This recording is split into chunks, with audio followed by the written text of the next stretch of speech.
Welcome, I'm Alex, and this week I'm going to show you a very popular effect. It has many names, for example vertigo, push-pull, dolly focus and many others. I will show you how to achieve it using only your tripod. First, let's see an example.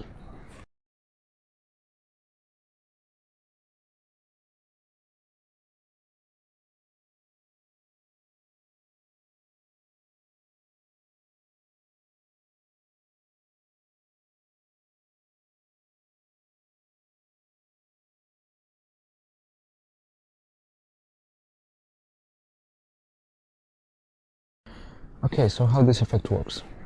You have your subject, and while you're moving close to the subject, you also zoom out.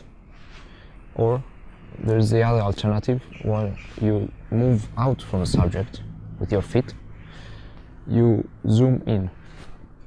And this has two different effects.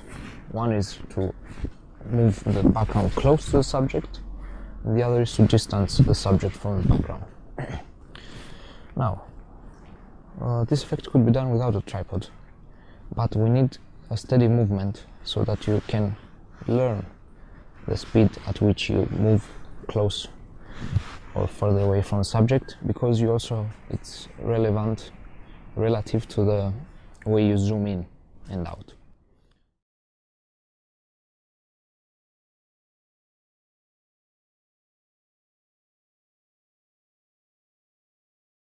90, 150, whatever it may be. If you use a prime lens, you can't zoom, so you have to move yourself backwards and forwards in order to frame the shot that you want.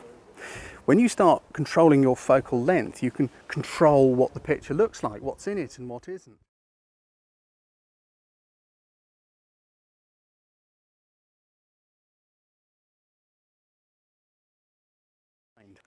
Now it's really important when you compose your shot, you compose it exactly the same each time. So I'm going to give Natasha probably about a hand's width of sky above her head.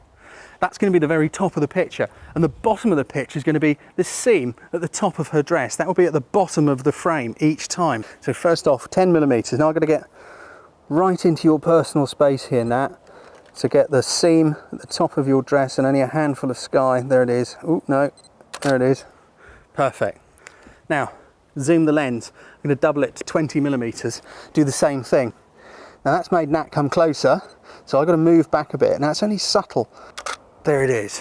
Right, now we're going to a longer lens. Out.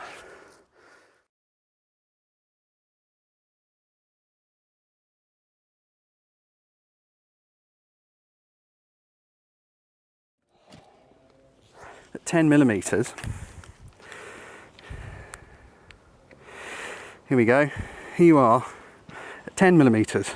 Oh, lovely. Yeah, you see.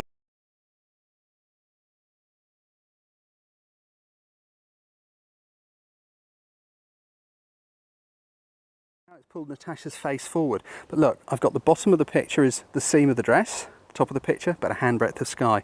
As we move on from 10 to 20, see how it's changed? Natasha's gone a more normal shape. Also, look, the cars have. The cars and the houses have jumped forward as we flick between them. Moving on out from there, I think we went to 50, which is a much more normal looking Natasha. As we move on through, oh, we want the other camera, because we're now out to 100 or so. Do you see how everything's starting to take a step forward each time we extend the focal length? Until now you don't know you're in a street, and we get to the very last shot, there's no hint of a house or anything. We've just got a clear grey background, which is actually the tarmac of the street as it goes off up the hill in the distance. This is all you need to do. It doesn't matter what you practice this with. If you don't have a Natasha to take into the street, just put your camera bag on a table in the park or something like that and take the same shot over and over again, changing the focal length and moving back so that you get the idea of what's going on to the environment, and then look at all the pictures one after the other. This isn't just the realm of a digital SLR.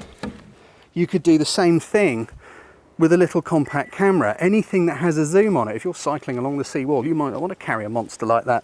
Natasha, would you mind? We're going to do a very brief one. Here we go, over there a bit. If I set the zoom to its widest, take the same picture of Natasha, getting right into her personal space. Good stuff, Nat. and then zoom it to its longest zoom, do the same thing, move back. You know, if you're at a party, you've got a little camera, you just think, oh, I want to take a picture. There we go. As you can see, the two are very, very different.